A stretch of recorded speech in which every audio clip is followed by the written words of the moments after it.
Fala Psi, sejam muito bem-vindos e bem-vindas a mais um programa Ferramenta Assertiva. O objetivo desse programa é trazer ferramentas de uma maneira prática para que você consiga usar com seu paciente e atendê-lo com mais segurança, com mais assertividade, passando essa segurança para o seu paciente, fazendo com que ele evolua aí dentro do tratamento e, consequentemente, que ele fique aí com você e você se sinta mais seguro e, o que é mais importante, que de certa forma ele consiga ter resultados positivos naquilo que é a nossa missão com a psicologia.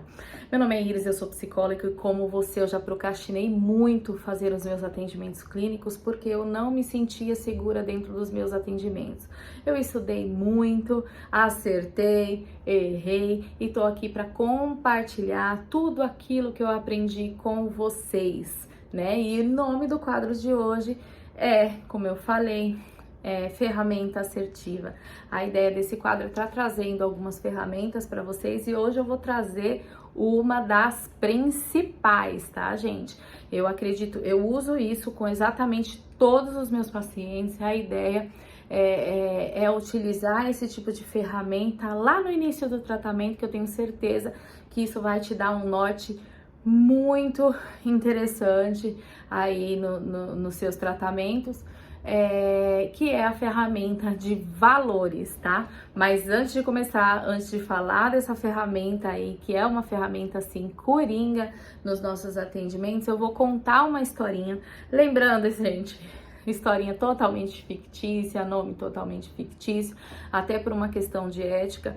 Quando eu trago aqui algumas histórias é pra gente conseguir ilustrar como as ferramentas podem funcionar ou como uma situação pode funcionar, mas a ideia não é expor qualquer tipo de caso, por isso eu trouxe uma situação totalmente hipotética e que não tem nenhuma semelhança com qualquer coisa que eu tenha atendido na clínica, tá bom?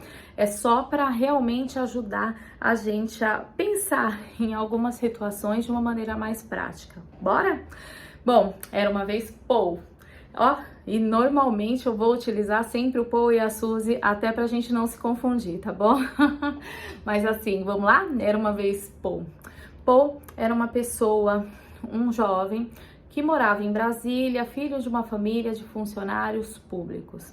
Os seus pais, eles tinham uma vida segura, um bom salário, recebiam um bom salário, uma segurança, não ficavam à mercê daquelas questões relacionadas a desemprego, a instabilidade econômica do país ou qualquer coisa parecida, porque eles eram funcionários públicos federais e tinham uma segurança, né, a tal da estabilidade do funcionalismo público, e também tinham salários considerados bons para os padrões brasileiros, né? Paul cresceu acreditando que era muito importante que ele estudasse, fizesse o ensino médio, fizesse um superior, fosse estudar para ser funcionário público. E ele, de certa forma, meio que desenhou a sua vida pensando sempre nessa possibilidade. Apesar de ser muito sonhador, apesar de pensar em viver fora do país, apesar de pensar em empreender e sonhar em diversas coisas, até com carreira artística, Paul chegou a sonhar. Mas, na verdade, ele sempre pensou em colocar os pés no chão e fazer o que seu pai e sua mãe sempre o orientaram. E ele acreditava que, de fato, era o mais certo a ser feito. Paul estudou o ensino médio, sempre foi muito bom aluno, nunca deu problema na escola, resolveu fazer o seu ensino superior, fez aquele ensino superior de 2 anos para fazer um pouco mais rápido e depois começou a estudar aí para prestar concurso público. Estudou, não passava, estudava de novo, não passava de novo, passava ano estudando, enfim, ele ficou 1 ano tentando, 2 anos tentando, 3 anos tentando, até que finalmente a vaga de Paul saiu. Paul comemorou muito, realmente era um momento muito importante na vida dele. Essa é a hora que ele pensou que poderia finalmente pensar que poderia ter uma vida estável e com bom salário, assim como seus pais fizeram. Paul começou a trabalhar numa repartição pública. Nos primeiros meses ele estava muito feliz. Afinal, ele conheceu uma pessoa muito bacana que é a Suzy e que amava muito o que fazia. Já estava lá, trabalhando lá alguns meses. Eles se conheceram, se apaixonaram, se casaram. Eles se identificavam muito, tinham muitas afinidades. A Suzy também sempre pensou e estudou por muitos anos para ser funcionária pública. Ambos trabalhavam no mesmo escopo de trabalho, eles faziam exatamente a mesma coisa. Eles faziam o atendimento aí das pessoas. E aí, essa situação foi se passando, os anos foram se passando e eles continuaram aí vivendo aquela vida estável e aquela vida que deveria, de acordo com os sonhos de Paul, com os primeiros sonhos de Paul, de acordo com o que o Paul almejava, deveria ser de fato tranquila. Só que toda aquela alegria de ter conquistado aquele cargo público, toda aquela alegria de ter vencido aquele primeiro desafio, foi se desmoronando ao longo do tempo. Ele, de fato, fazia a mesma coisa que Suzy. Suzy era apaixonada por tudo que fazia, via muito propósito em tudo que fazia. Suzy fazia os atendimentos e chegava a contar quantas pessoas ao dia ela tinha conseguido contribuir. Afinal, eles faziam atendimento ao público.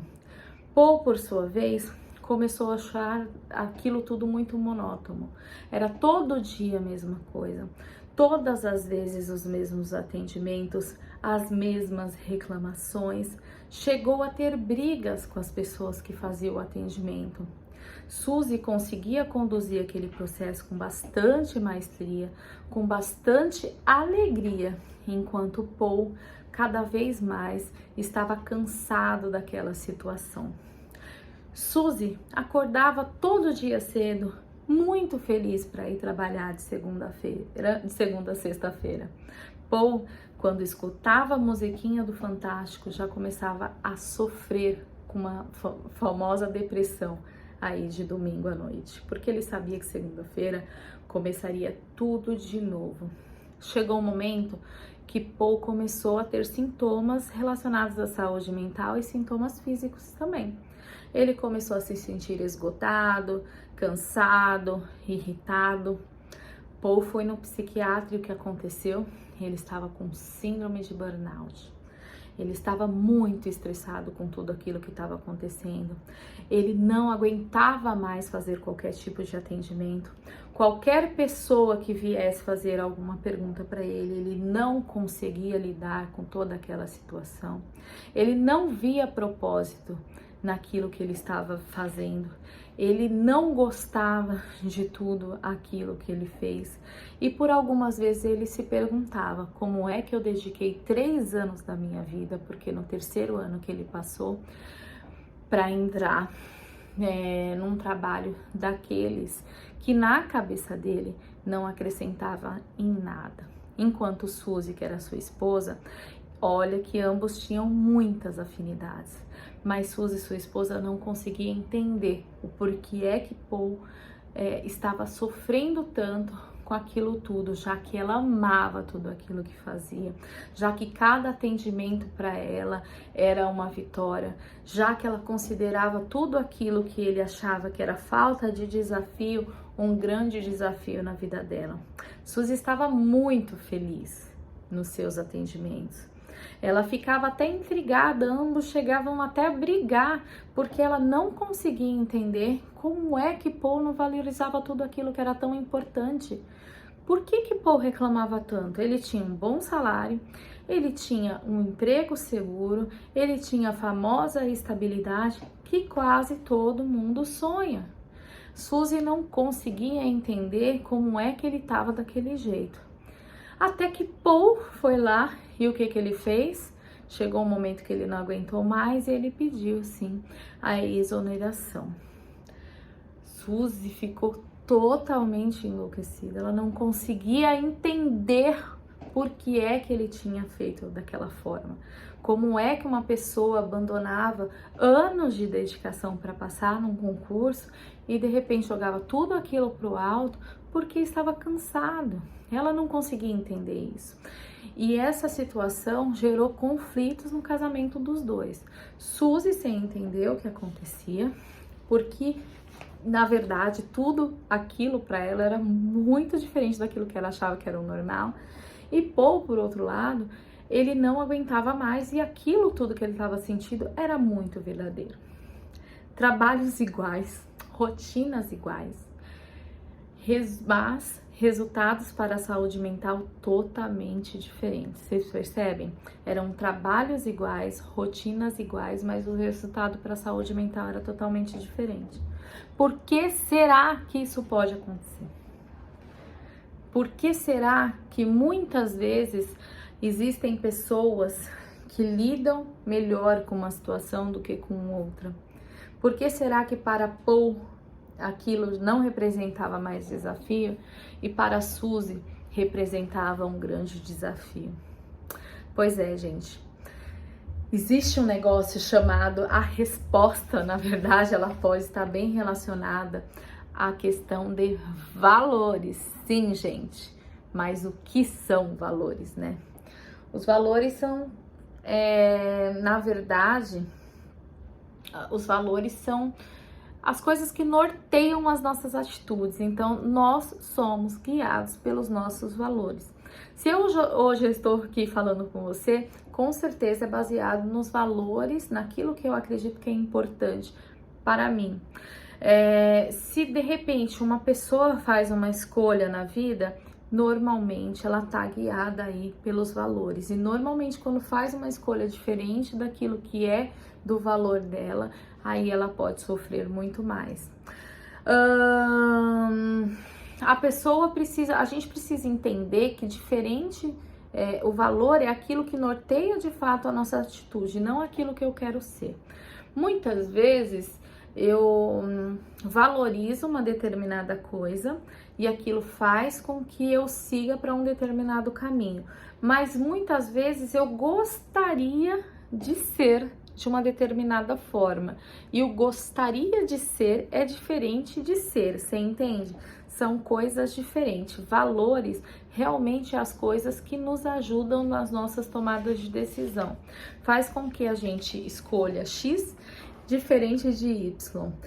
Por que que os valores são tão importantes?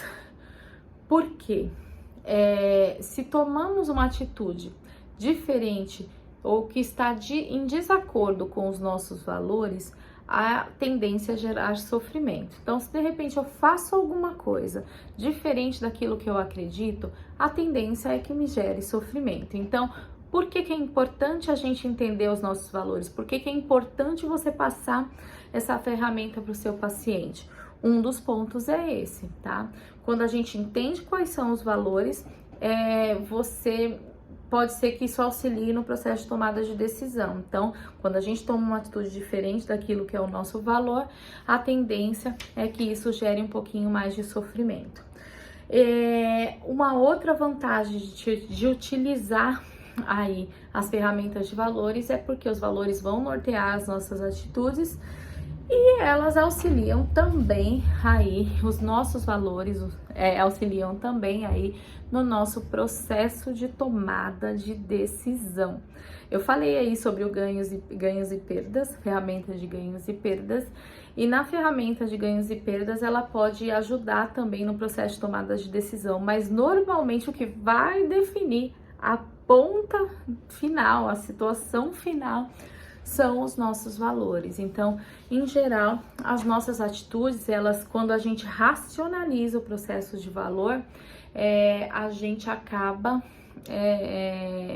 fazendo com que as nossas atitudes sejam mais assertivas, né? Quando a gente sabe qual é o nosso valor, a gente toma decisões mais claras e faz com que as nossas decisões elas sejam mais seguras, mais assertivas. Então, facilita o nosso processo aí de tomada de decisão. Se eu não conheço o meu valor dentro desse processo, então, se eu não sei que o meu valor, por exemplo, é segurança, né? Dentro desse exemplo aí do Paul e da Suzy. Se eu tenho um valor, mas eu vou explicar lá, vou dar exemplos melhores lá no final.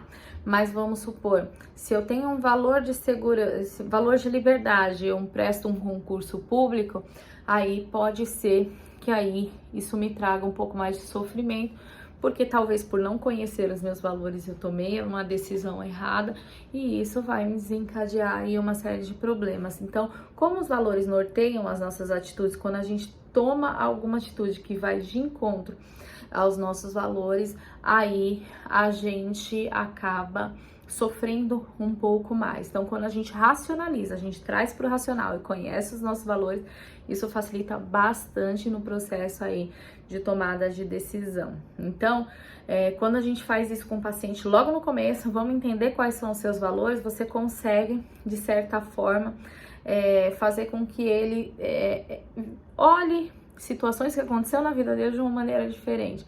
E, gente, é uma ferramenta tão bacana, tão eficaz, que pode fazer também com que o seu paciente entenda as outras pessoas. Então, acontece muito das pessoas terem insight dentro da clínica, consegue entender por que de repente não lida bem com uma determinada situação de uma outra pessoa, porque ela tem valor diferente do seu.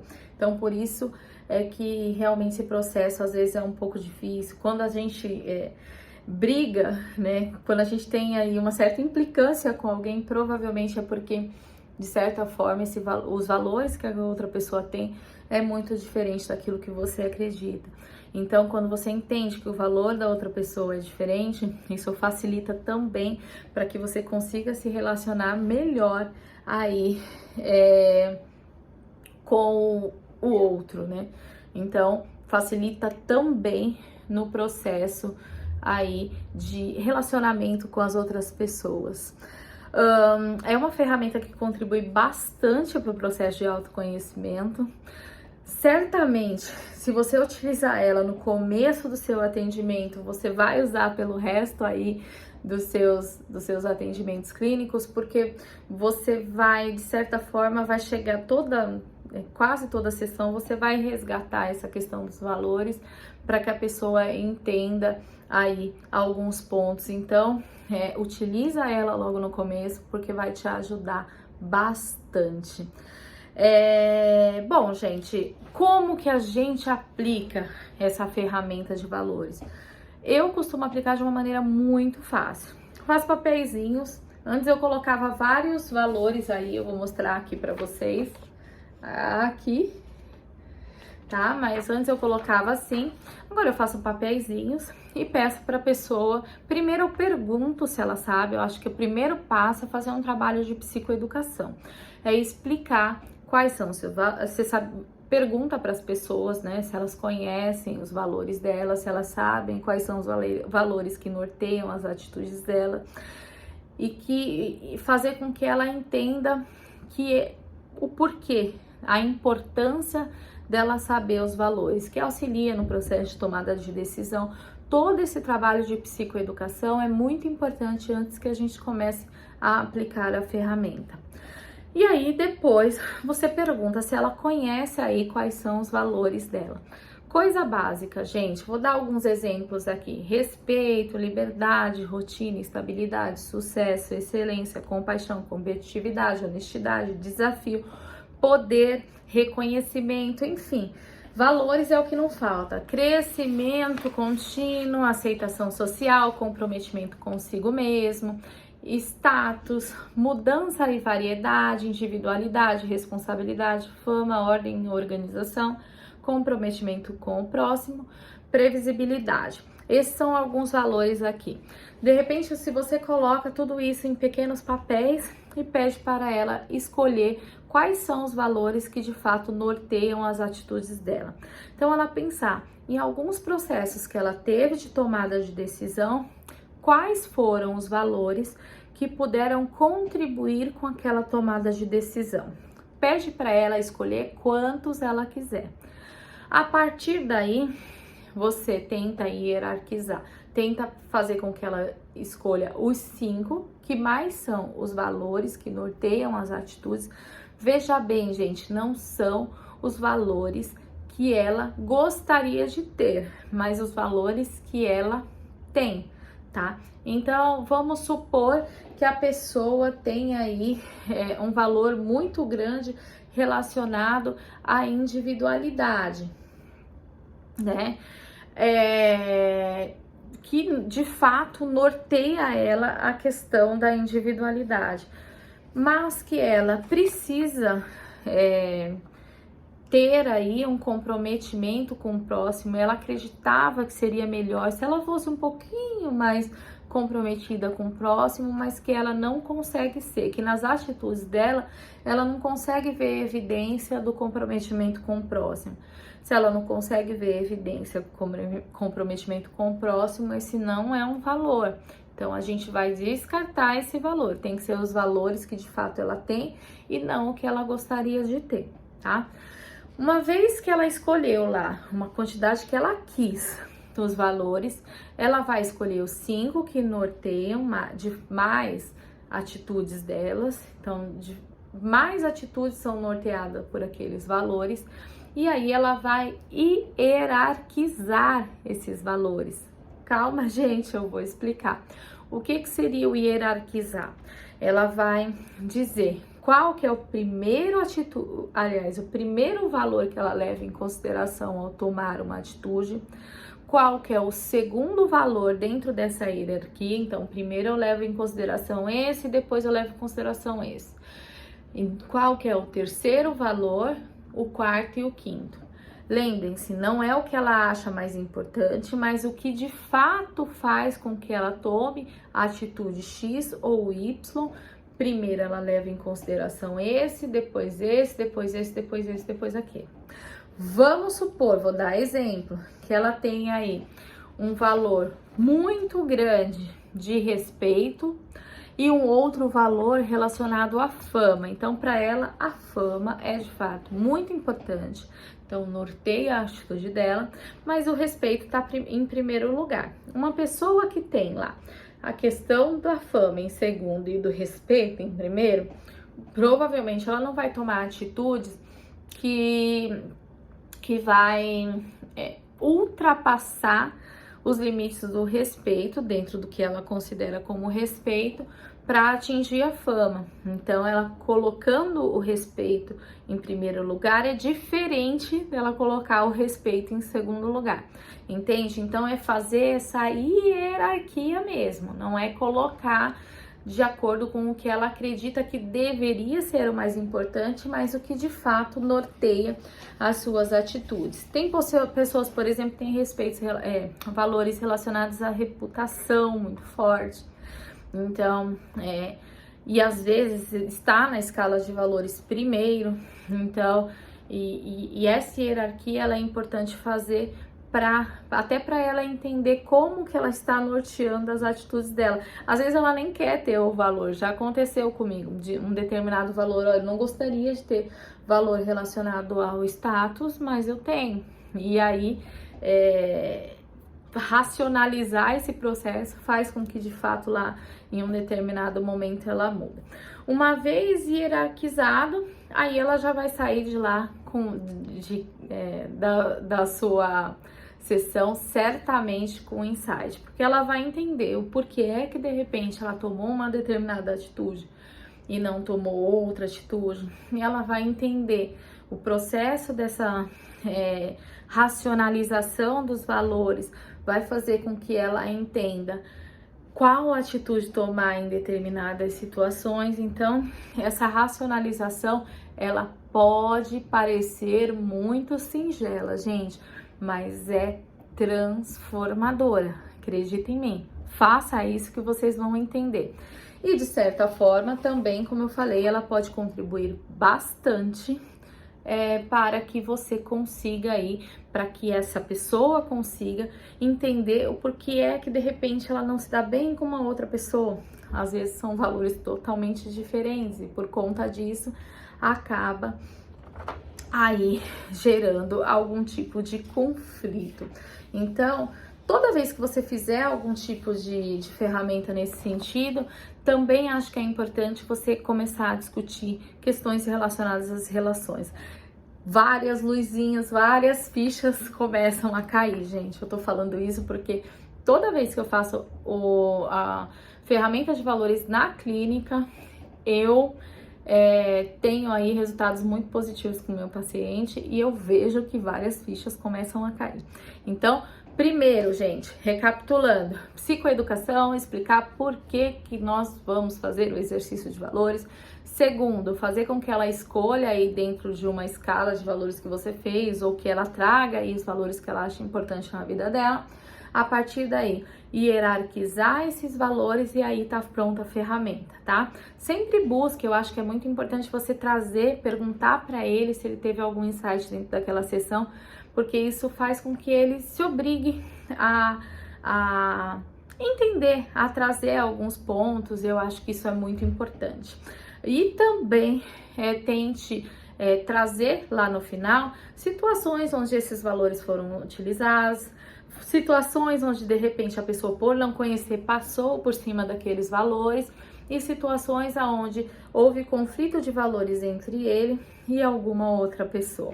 Gente, mas por que o Paul e a Suzy tem a ver com essa história? Onde entra a Suzy e o Paul nessa história?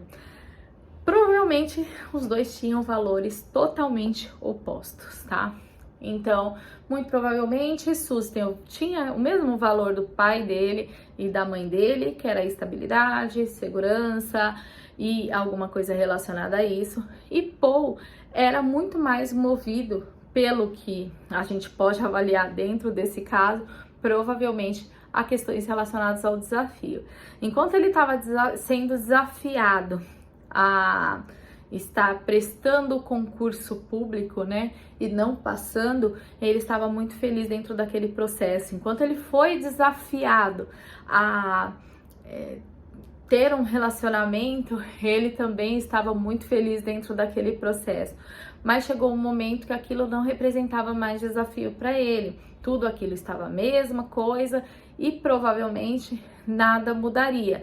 Como eu falei lá no começo, ele era muito sonhador, ele tinha outros sonhos, muito mais relacionado, pela nossa avaliação aqui, a questões relacionadas à liberdade, enquanto Suzy, ela estava muito mais firme em um valor relacionado à segurança. Então veja a diferença: liberdade, segurança, estabilidade, desafio. Então são valores totalmente diferentes. Então, quando uma pessoa ela faz uma coisa, que é o caso de Paul, que está em desacordo com os valores, muito provavelmente ela vai sofrer, porque o processo de tomada de decisão não foi tão assertivo assim. Então, o que ele deveria, o que na verdade, se ele de fato conhecesse as questões relacionadas aos valores dele, muito provavelmente ele não teria escolhido aí o funcionalismo público, né? Porque ele acabou sendo guiado pelos valores dos pais e acabou abrindo mão aí das questões relacionadas aos sonhos. Não existe valores certos, né? Então, Suzy estava, ou errados, né? Suzy estava correta dentro dos valores dela.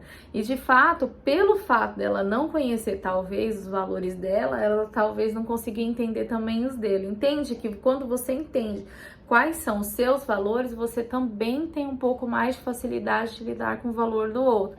Então, Suzy estava correta dentro dos valores dela, porém, os valores que a Suzy tinha era totalmente diferente daquilo que o Paul tinha.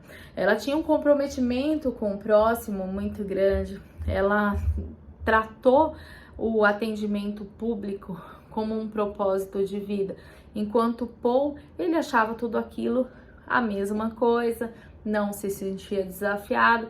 Então existia uma diferença muito grande de valores. Então vocês conseguem entender dentro dessa história. Qual a importância da gente racionalizar o nosso valor, até para a gente tomar uma decisão acertada na nossa vida. Então, por exemplo, se eu tenho um valor muito grande relacionado a desafio, a liberdade, e eu vou para o funcionalismo público, provavelmente eu vou estar ferindo o meu valor e não vou ser tão feliz assim. Por outro lado, se Suzy, que é uma pessoa que valoriza a estabilidade, o comprometimento com o próximo, que valoriza a segurança, se ela for empreender, ela vai sofrer bastante também. Então, muitas vezes, se valores diferentes tomam decisões iguais, um dos polos vai sofrer, né? Então a gente precisa entender os nossos valores para a gente conseguir aí entender, ter atitudes mais acertadas em relação à nossa vida. Eu vou convidar você a fazer aí o exercício de valores com você, para você entender aí quais são os valores que norteiam a sua atitude, para que você consiga entender aí como que você pode lidar com algumas situações, facilitar aí no seu processo de decisão. E também convido você a tentar entender quais são os valores daquelas pessoas que de repente você não se dá direito, você briga um pouco, você não entende por que ela age daquela forma. Então, e aí você entender a diferença desses valores, isso vai facilitar o seu processo de decisão, vai facilitar o seu relacionamento. E se você aplicar isso para o seu paciente nos primeiros atendimentos, pode ter certeza que você vai usar isso até o fim do tratamento, porque de fato os nossos valores norteiam as nossas atitudes, assim como os valores dos nossos pacientes norteiam as atitudes dos nossos pacientes. E a gente vai usar toda essa estratégia no decorrer do processo clínico, né? Quando ele vem aqui com uma questão de tomada de decisão, quando ele vem com algum conflito, a gente consegue entender, desmembrar e fazer entender quais são, por que aquilo é daquele jeito, por que acontece daquela forma. Enfim, a gente consegue entender questões relacionadas aos valores dele. Bom, gente, eu acho que é importante a gente entender que existem diversas ferramentas que podem nos ajudar, e essa ferramenta auxilia sim bastante para que a gente entenda as atitudes do paciente, para que ele entenda as atitudes que ele tomou. É importante sim que a gente aprenda a utilizar as ferramentas e use das ferramentas, mas que a gente também não abuse das ferramentas, tá? Então a ideia aqui no Ferramenta Assertiva é explicar para vocês algumas ferramentas para que a gente não fique tão perdido dentro do processo, porque realmente quando a gente utiliza alguma ferramenta, a gente se sente mais seguro. Por outro lado, a gente não pode ser escravo da ferramenta, porque se a gente é escravo da ferramenta, a gente acaba aí não fazendo um atendimento assertivo. A gente tem que saber usar aí com bastante sabedoria. Ouvir é muito importante, psicoeducar é muito importante. E para finalizar, como diria Jung, sou comportamental, mas eu acho essa frase de Jung muito boa. Conheça todas as teorias, domine todas as técnicas, mas ao tocar uma alma humana, seja apenas uma alma humana. É isso, gente. Espero que tenham gostado. Se quiser aí alguma explicação de alguma outra ferramenta, tô aqui, viu? Coloca nos comentários que eu estou aqui para ajudar. Beijo, até o próximo vídeo.